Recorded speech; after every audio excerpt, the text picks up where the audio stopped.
ঢাকা বিশ্ববিদ্যালয় কেন্দ্রীয় ছাত্র সংসদের ভিপি সাদিক কায়েম বলেছেন, ইনসাফ ভিত্তিক বাংলাদেশ প্রতিষ্ঠার জন্যই শহীদরা জীবন উৎসর্গ করেছেন।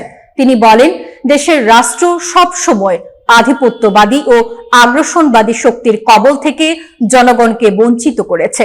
বিশেষ করে উত্তরবঙ্গের মানুষ দীর্ঘ বছর ধরে দুর্নীতি, অযোগ্য নেতৃত্ব ও অবহেলার কারণে উন্নয়নের বাইরে থাকছে।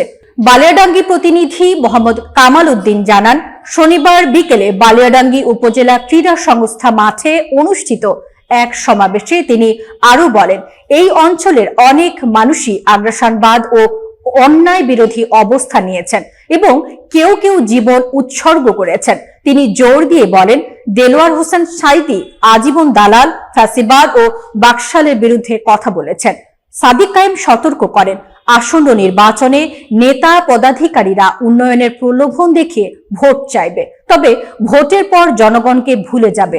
তিনি বলেন, স্বাধীনতার 54 বছরে বিশেষ করে উত্তরবঙ্গে কোনো উন্নয়ন হয়নি। তিনি আশ্বাস দেন, আসন্ন নির্বাচনে উত্তরবঙ্গের মানুষ ইনসাফ ভিত্তিক প্রতিনিধিকে বেছে নেবেন।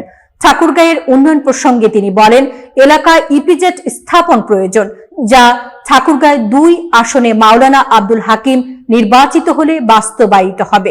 তিনি এও বলেন, একসময় এ অঞ্চলে এয়ারপোর্ট ছিল, যা পুনরায় চালু করতে হবে।